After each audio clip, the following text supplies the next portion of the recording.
Desde Santa Rosa, La Pampa, Argentina, una mirada sobre América Latina para vernos con nuestros propios ojos. Todas las voces, todas las manos, toda la sangre puede ser canción en el viento.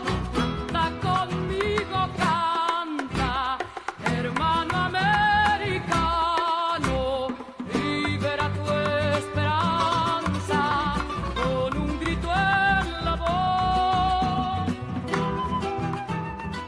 ¿Qué tal, amigos? Bienvenidos, ¿cómo les va? Una vez más, aquí estamos en Informe del Sur, compartiendo y brindando nuestra mirada sobre lo que ha sucedido en las últimas horas en Latinoamérica. El clima social en Latinoamérica se sigue recrudeciendo, en este caso vamos a Honduras, donde la gente volvió a manifestarse en las calles. En este caso fue por la privatización de la salud y la educación. Veámoslo en el siguiente informe. Pasaron varios días de reflexión y consenso entre los gremios que iniciaron la lucha por la defensa de la salud y la educación. La mayoría de profesionales votó por continuar la lucha en las calles ante la falta de garantías del gobierno. Nosotros desde la semana pasada, hoy sería quinto día, les dimos 9 puntos al gobierno para poder integrar el diálogo. Y estos 9 puntos son en base a que ellos están haciendo prácticamente un monólogo donde en la derogación de los PCMs ellos metieron en ese mismo decreto un diálogo tramposo donde ellos pueden manipular. El gobierno de Hernández insiste en que ya fueron derogados los decretos presidenciales que privatizaban la educación y la salud, pero desde los operadores de justicia continúan con las amenazas contra la población. No vamos a ser tolerantes ya. La policía todavía no ha actuado. Y decirles pues que sabemos perfectamente lo que está pasando en el país, cuál es el propósito ideológico, cuál es el propósito político, y que a mí me da pena pues que hay gremios que estén siendo utilizados. Están amenazando a muerte a las personas que andamos pacíficamente en las calles. Y yo creo que en países donde existe la democracia y la integridad, las personas, los funcionarios públicos que están siendo investigados con nexos con el narcotráfico ni siquiera deberían de ser funcionarios públicos. Con el gobierno han aceptado dialogar sectores que no forman parte de la plataforma de lucha del pueblo hondureño, lo que deslegitima el supuesto diálogo que anuncia el Estado. En los hospitales públicos pues sabemos que la condición es muy pésima porque el gobierno no apoya con el insumo, con los reactivos, con el material que se necesita. Las redes sociales continúan siendo otro campo de lucha, en la cual la criminalización de la protesta por parte del gobierno va en alza. Ahora con el montaje de fotografías del expresidente Zelaya empuñando un arma y supuestamente llamando a enfrentamientos. Y ahora nos vamos a México, donde el presidente AMLO López Obrador celebró un acuerdo migratorio que realizó con el presidente de Estados Unidos, Donald Trump. El presidente Andrés Manuel López Obrador saludó que México y Estados Unidos hayan alcanzado un acuerdo para detener los aranceles a las importaciones mexicanas y así evitar una potencial crisis económica en el país azteca. Sin embargo, reiteró que de lo contrario, México habría optado por imponer restricciones similares a los productos de su vecino del norte. No puedo permitir a nadie que se atente contra la economía de nuestro país, y menos que se establezca una asimetría injusta, indigna para nuestro gobierno y humillante para nuestra nación. Según el acuerdo, México aceptó tomar medidas sin precedentes para detener a los migrantes y desmantelar a los grupos de tráfico y trata de personas. Estados Unidos, en tanto, devolverá a los solicitantes de asilo de regreso a México para que allí esperen el procesamiento de su solicitud. Al respecto, el mandatario mexicano enfatizó que la solución ante el fenómeno migratorio no puede ser solo cerrar fronteras o utilizar medidas coercitivas. Lo más eficaz y lo más humano es enfrentar el fenómeno migratorio combatiendo la falta de oportunidades de empleo y la pobreza para lograr que la migración sea opcional, no forzada. El pacto entre Estados Unidos y México preocupa a los migrantes centroamericanos que están cerca de la frontera sur de México. Ahora tienen un destino más incierto que nunca y ven casi imposible poder conseguir su sueño americano. Sí, todavía sigue la lucha de llegar hasta arriba, si Dios lo permite, buscar un mejor futuro, trabajar y dar un bienestar mejor a la familia. Desde octubre de 2018, varias caravanas de inmigrantes procedentes de Centroamérica se han dirigido hacia Estados Unidos y buscan entrar a ese país a través de las fronteras mexicanas. Una situación que el presidente estadounidense busca enfrentar con la fuerza, con su política de tolerancia cero, deteniendo y deportando a los migrantes con el despliegue de miles de tropas a lo largo de la frontera o tratando de construir su polémico muro fronterizo.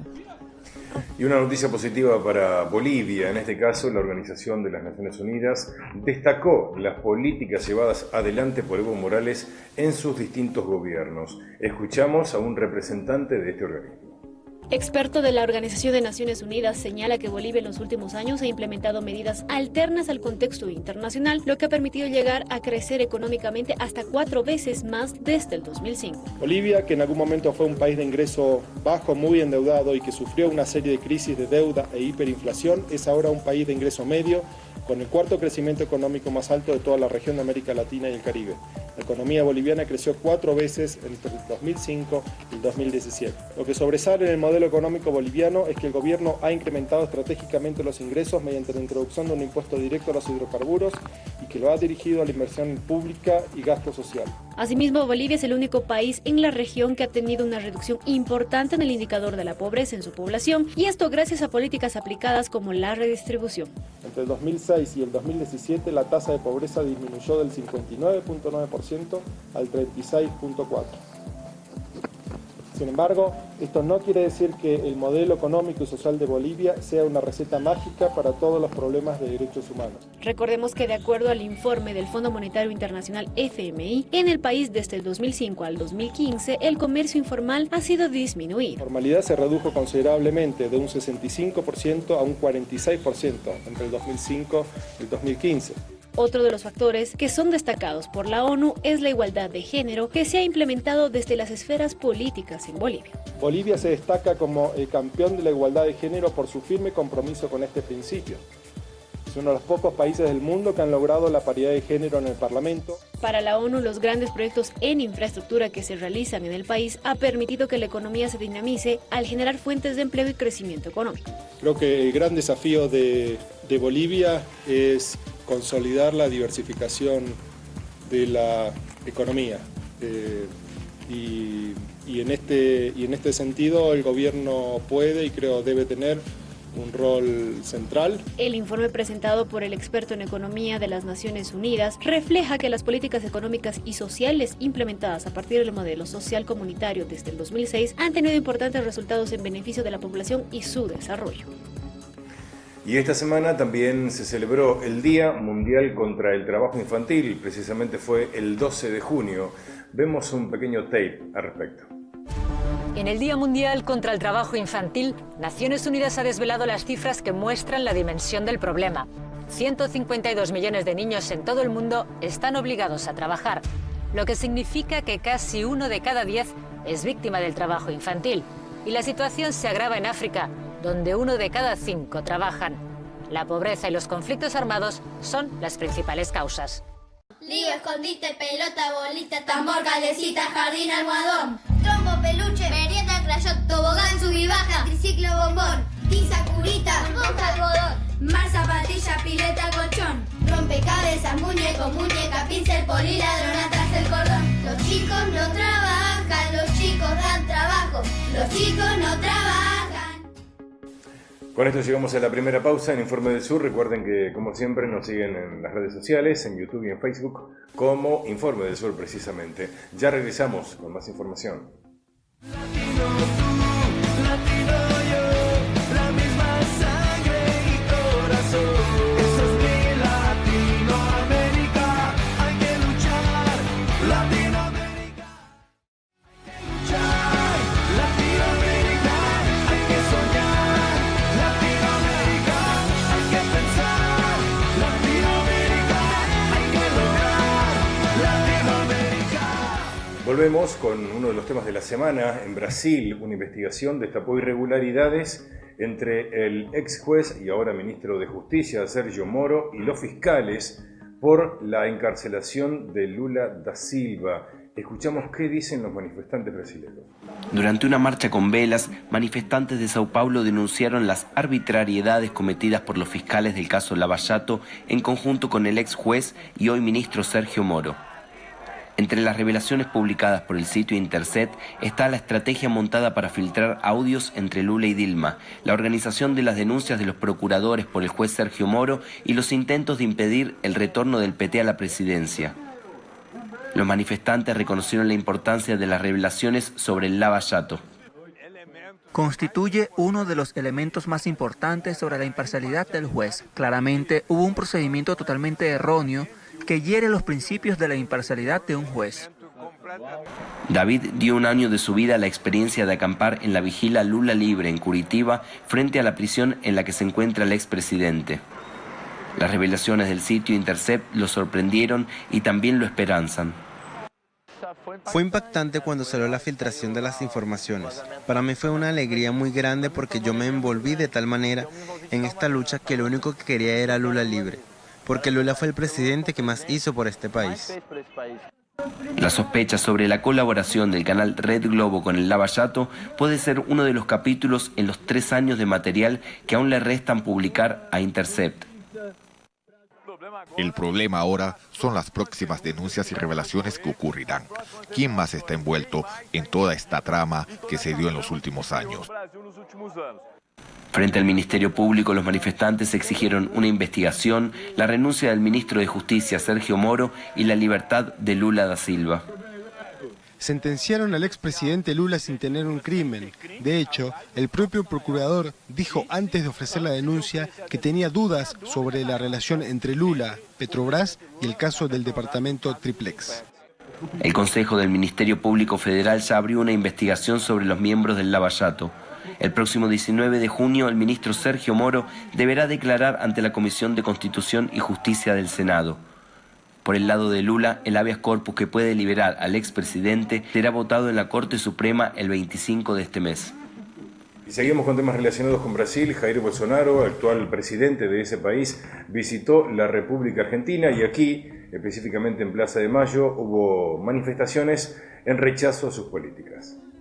Bajo la consigna Argentina rechaza a Bolsonaro, tu odio no es bienvenido, movimientos sociales, sindicales y políticos de izquierda se concentraron en la Plaza de Mayo frente a la Casa Rosada, sede del Ejecutivo argentino, para repudiar la visita a Argentina del presidente brasileño, el ultraderechista Jair Bolsonaro. La protesta se inició con la tradicional ronda que las madres de Plaza de Mayo realizan todos los jueves en ese paseo público para reclamar por los desaparecidos durante la última dictadura militar. En ambos focos de protesta hubo coincidencias, los característicos pañuelos blancos de las madres flameando entre carteles con leyendas como fuera Bolsonaro, apátrida, racista, fuera el fascismo de Argentina y Lula libre. Eve de Bonafini, titular de la Asociación Madres de Plaza de Mayo, fiel a su estilo, llamó a repudiar la presencia en Argentina de Bolsonaro, a quien no llamó por su nombre, sino como este tipo y este personaje. Nosotros estamos repudiando la presencia de este personaje, como también repudiamos lo que hace Macri todos los jueves y todas las veces que podemos hablar. Y yo lo escupiría, porque la verdad gastar saliva con ese tipo, una buena escupida. ¡Ah! En la protesta también estuvieron presentes agrupaciones de brasileños residentes en Argentina, como el colectivo Pasariño. Paulo Pereira, uno de los referentes de este colectivo, señaló. La verdad es que tenemos realidades muy parecidas y en este momento la realidad que nos acomete en Brasil con Bolsonaro o en Argentina con Macri son realidades muy duras y que convocan al pueblo a la calle. Las manifestaciones de repudio a la visita de Estado de Bolsonaro que realiza Argentina también se registraron en cercanías de la sede de la Embajada de Brasil en Buenos Aires, donde el mandatario asistió a un seminario sobre la industria de la defensa. Escuchamos la opinión de nuestro especialista en Relaciones Internacionales y Derecho Internacional, el doctor Eduardo Aguirre. Adelante. ¿Qué tal? ¿Cómo les va? El fenómeno migratorio y la singularidad estratégica que ha adquirido la frontera entre Estados Unidos y México vuelve a ocuparnos. En los últimos tiempos, el presidente Donald Trump ha amenazado militarmente esa zona hoy caliente de su país, diciendo que va a expulsar por medio de militares a todos quienes intenten pasar esa frontera de manera ilegal. Por otra parte, el presidente mexicano, una vez producidos los incidentes fronterizos entre soldados americanos y sus pares mexicanos, ha dicho que no va a polemizar con Donald Trump, pero que hará valer los derechos civiles, los derechos humanos, los derechos políticos de los habitantes y su derecho a transitar. Como sabemos, la migración es justamente un derecho humano, un derecho civil, un derecho político. La forma en que la administración republicana ha querido saldar un fenómeno que tiene una raigambre indudablemente social, esto es, haciéndolo por vía de la fuerza, coloca en una suerte de terreno incógnito lo que puede llegar a ocurrir en el futuro, en virtud justamente de esta connotación dinámica que la migración adquiere, dando nacimiento a un nuevo sujeto histórico que es nada más y nada menos que el migrante. Un sujeto que se desplaza justamente para poder alcanzar una mejora en su calidad de vida y que se verifica no solamente en estas latitudes, sino en otros territorios del mundo, particularmente en Europa. Hasta ahora las respuestas han sido, como en el caso de Donald Trump, la violencia, ejercida con mayor o menor énfasis. Pero en definitiva, lo que se trata es de conjurar un fenómeno social recurriendo a mecanismos de control, que en algunos casos alcanzan lisa y llanamente la muerte de los sujetos más vulnerables que emprenden esa búsqueda de un nuevo destino que los aleje de situaciones de privación verdaderamente alarmantes. La actual situación que se ha planteado en la frontera mexicana con Estados Unidos nos debe concitar a una atención permanente, porque así como el gobierno norteamericano ha demostrado que va a cumplir los hechos, lo que anunció en palabras hace un par de años, el propio gobierno de una nueva orientación progresista y democrática de México también ha señalado que va a hacer respetar los derechos humanos de los migrantes. Y otra de las noticias que ha convulsionado el mundo de la política en nuestro país fue el anuncio del actual presidente Macri sobre el compañero de fórmula que lo acompañará en las próximas elecciones. Será nada más y nada menos que Miguel Ángel Pichetto. Hasta el lunes fue el jefe de la bancada opositora al gobierno. El senador argentino Miguel Ángel Pichetto será compañero de fórmula del presidente Mauricio Macri. El mandatario decidió ampliar su coalición de gobierno al elegir el martes a Pichetto, de peronismo de derecha, como aspirante a la vicepresidencia con miras a su reelección. Compartiendo con el gobierno una visión capitalista, un tema que no se discute más en el mundo, un capitalismo moderno, inteligente, que defienda la industria nacional, pero que exporte, que abra mercados. La fórmula Macri-Pichetto enfrentará a la de Alberto Fernández, Cristina Kirchner, en la elección prevista a 2 vueltas, el 27 de octubre y 24 de noviembre. Pero aún falta que el opositor peronismo de izquierda, ligado a la expresidenta Kirchner y sus aliados, pueda armar una coalición con la corriente encabezada por el exdiputado Sergio Massa. Pichetto fue uno de los alfiles del expresidente peronista de derecha Carlos Menem en el Senado, pero luego se pasó al kirchnerismo en el gobierno del fallecido Néstor Kirchner. Hacia el final del segundo gobierno de Cristina Fernández, Pichetto pasó a la oposición y desde entonces se ha vuelto el mayor aliado del presidente Macri en la Cámara Alta. Hacemos una nueva pausa en Informe del Sur. En breve, con más información, ya veremos.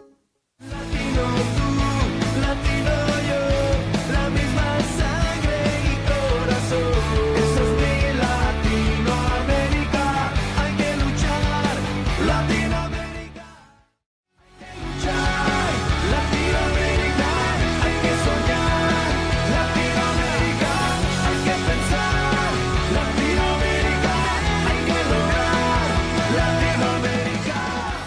Abrimos este tercer bloque hablando un poco de literatura y para eso presentamos a nuestra columnista literaria, la señora Leda García. Hola, ¿cómo estás? Hoy tenemos algo para leer, es un libro también que anduvimos buscando por la biblioteca y es una edición de autores latinoamericanos, de grandes autores latinoamericanos. Es un texto de principios del 2000 y son 16 cuentos latinoamericanos. Son autores clásicos, por ejemplo, como Cortázar, Benedetti, Bryce Echenique, Monterroso. Es decir, buenos autores, tiene una colección de fotografías, es interesante el libro, pero yo elegí un cuento que me gusta mucho, y me gusta mucho porque no pasa nada extraordinario, que es Con Jimmy en Paracas, de Bryce Echenique. Es un cuento que muy como lo que me gusta, es un cuento casi intimista, es un niño, es un narrador protagonista, es un niño de 12, 13 años, que admira mucho a su papá y que su papá es viajante de una compañía americana de tractores y tiene que ir a una convención a Paracas, que es un balneario muy distinguido que hay cerca del Callao, pasando Lima. Entonces el papá le pide que lo acompañe.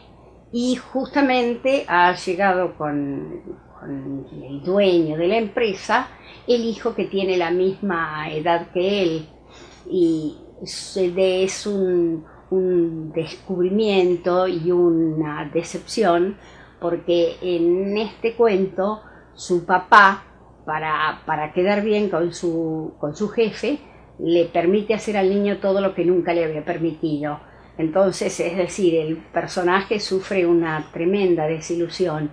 El cuento es, no sé si triste, pero es muy profundo, muy bello y de alguna manera muestra alguna cuestión muy latinoamericana también. Es para pensarlo. De 16 cuentos latinoamericanos, de Bryce Echenique, Con Jimmy en Paracas. Claramente las políticas neoliberales del gobierno de Macri no son gratuitas. Un informe de la Universidad Católica Argentina da cuenta de que la pobreza en la infancia en este país es mayor que en los últimos 10 años. Con una Argentina cada vez más empobrecida y hambre en las calles, miles de familias se movilizan a los comedores para obtener un plato de comida para dar a sus hijos. Niños, adolescentes y familias enteras comen gracias a la solidaridad de las organizaciones sociales y la población en general. Madres solas que cuentan cómo viven el día a día con sus niños. Yo vengo lunes, miércoles y viernes a partir de las 4 de la tarde, a 7 funciona el comedor. Los martes no hay comedores, a la noche. Los jueves vamos a Congreso y nos dan un sándwich, un vaso con guiso y un postre, nada más. Según el último informe emitido por la Universidad Católica sobre la infancia nacional, en Argentina 3 de cada 10 chicos comen menos que en 2018, creciendo el riesgo alimentario que impacta la falta de nutrientes en los menores, perjudicando su normal desarrollo cognitivo y físico. Hay cada vez más gente, a veces vienen con un tupper para 10 personas y son chiquitos y le tenés que llenar lo que pueda. Y bueno, son mucha gente la que viene todos los días, son más o menos 500 personas. La crisis alimentaria que padecen los niños y las familias enteras aumenta a la par de la miseria y la indigencia, con un número que alarma. El 13% de los niños y niñas y adolescentes directamente pasó hambre. Que esto es tanto el incremento de gente que hay. Nosotros nunca pensamos que se podían hacer 4 ollas como la que hoy se hace para darle prácticamente 700 raciones a la gente. Y tratamos de ponerle todo el amor que tiene, que tengan pan, que tengan postres. Es el peor indicador de la última década y está directamente vinculado al aumento de la pobreza monetaria, que en ese sector de la población llegó el año pasado a superar el 51%. El estudio consigna además que creció 6 puntos la cantidad de chicos con déficit de al menos un nutriente esencial para su desarrollo y come una ración menos de alimentos. Un golpe duro que viven los que serán el futuro de nuestro país. Y por suerte no todas son malas noticias. La interminable lucha de las abuelas de Plaza de Mayo sigue dando sus frutos. Esta semana anunciaron la restitución de la identidad de un nuevo nieto. Se trata de Javier Matías Larroux Michalchuk, hijo de Elena Michalchuk y Juan Manuel de Rous, ambos desaparecidos en diciembre de 1977. Matías pudo encontrarse con su familia, saber su origen biológico e iniciar así otra búsqueda, la de su hermano o hermana, ya que al momento de la desaparición, Elena, su mamá, estaba embarazada de 2 meses. Gracias a todos y a todas. Primero que nada quisiera agradecer a todos aquellos quienes cada uno desde su lugar contribuyeron con la restitución de mi identidad. En primer lugar a mi tío Roberto, que está acá al lado mío, que durante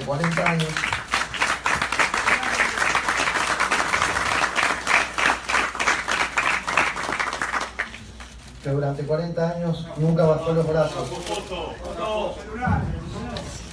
ni perdió la esperanza de encontrarnos con vida, manteniendo durante todo este periodo el mismo número de teléfono, esperando ese llamado que finalmente tras años de angustia un día llegó. Ya podrá contarles él mismo lo que ha sido para él y cómo ha vivido con nuestra desaparición por casi 40 años. Gracias, tío. Cerramos Informe del Sur de esta semana. Como siempre, hemos brindado la información más importante de lo que ha sucedido en los últimos días en nuestra Latinoamérica, aquí en la televisión cooperativa. Recuerden que nos pueden seguir, como siempre, en nuestras redes sociales, en Facebook y en YouTube como Informe del Sur. Y a todos los padres, el próximo domingo, les deseamos un gran día y les enviamos un fuerte abrazo. Nos encontramos la semana que viene, como siempre, en la TV Cooperativa. Muchas gracias.